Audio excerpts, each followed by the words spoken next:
hoy nos hemos sumado a la iniciativa de UEMA para denunciar la última sentencia que a iniciativa de la ultraderecha española ha tomado el Tribunal Superior contra el euskera, contra la normalización lingüística, contra la autonomía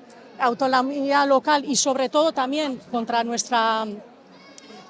autogobierno, y hemos venido a estas, Euskal Herria Bildu ha venido a estas concentraciones para apoyar esa reclamación que hace UEMA de justicia, de protección jurídica y de respiro para el euskera. Como primera fuerza municipalista de este país hemos venido a estas concentraciones desde la responsabilidad, desde la preocupación, pero sobre todo desde el compromiso que tenemos en este momento con el euskera y con la normalización del euskera. Y por eso consideramos que, como hemos dicho estos días, ya no es suficiente con denunciar esta ofensiva judicial que incluso algunos y algunas están negando. No es suficiente con denunciar esto que está pasando y no nos podemos quedar mirando con esto que está pasando. El euskera, la protección del euskera y la normalización del euskera requiere que actuemos con decisión y que demos pasos firmes hacia adelante, ¿no? Y en este sentido sabemos que hay cuestiones fundamentales sobre las que en gran medida no vamos a poder decidir, no están en nuestras manos. Por ejemplo, no está en nuestras manos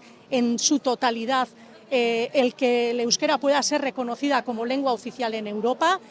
Nosotras tenemos que trabajar, tenemos que impulsar y tenemos que hacer cada una lo que podemos y más que lo que podemos para que esto sea una realidad, para que el euskera sea reconocido como lengua oficial en Europa, pero la decisión final no va a estar en nuestras manos,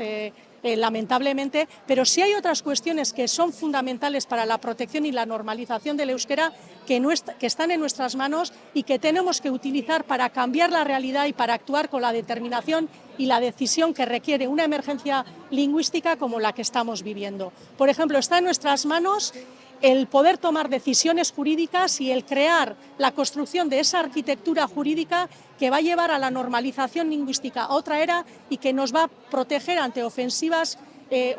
contra el euskera como la que estamos viviendo. Es una cuestión sobre la que podemos actuar nosotras, tenemos instrumentos, tenemos mayorías y creo que compartimos en gran medida retos y también amenazas. Por eso creo que las fuerzas abertzales y euskaltzales estamos llamadas, estamos obligadas a adoptar compromisos para tomar esas decisiones jurídicas que van a ser fundamentales en una situación de emergencia lingüística como la que estamos viviendo.